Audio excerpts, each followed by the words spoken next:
3 parts for your injection. That's great. Now, did any one of you work on patient instruction? We didn't get there.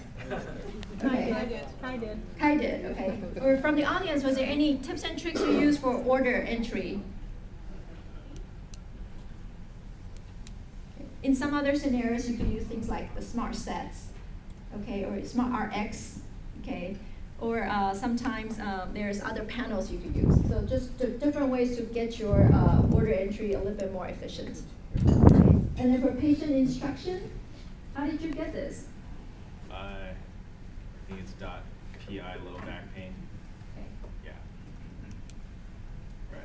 So there's a lot of regional patient instruction that's under .pi. And you could use these type of patient instruction also for secure message, or if you're doing a telephone encounter with the patient on the phone and they're online and you want to send them instruction on your telephone visit, there is a section called online, and you could just pop in the .pi and then send it that way. Okay, great. Anything else to comment? Well, as the point of this time isn't so much for you guys to remember all these little tips. The point I hope you can see is that our 3 providers are all doing things a little bit differently. And it might actually be working for them. It actually may not be working for them, but they've been doing it for so long.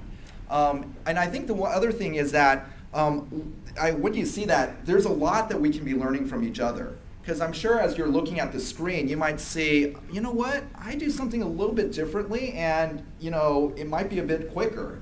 Or you might be seeing what one of these 3 are doing, and you're like, oh, how did they do that? That's something that might save me time. Because I think we're now in kind of the paradigm where it's not that everyone learns primarily from their DTL or from someone who gets done a little bit quicker. I mean, we could learn a lot, but I think the learning goes both ways. And again, I'll be referring to this worksheet, but if you look at your worksheet on the front page, there's a list of topics of things that we have in terms of covering in Health Connect. So as you were looking at this, if documenting notes is something that's either something that's a little bit more troublesome for you, or you want to further your knowledge or refreshing your memory, then check that box. If your struggles with the in-basket, then check that box. Any final comments from our volunteers? All right, well, if not, why don't we give our audience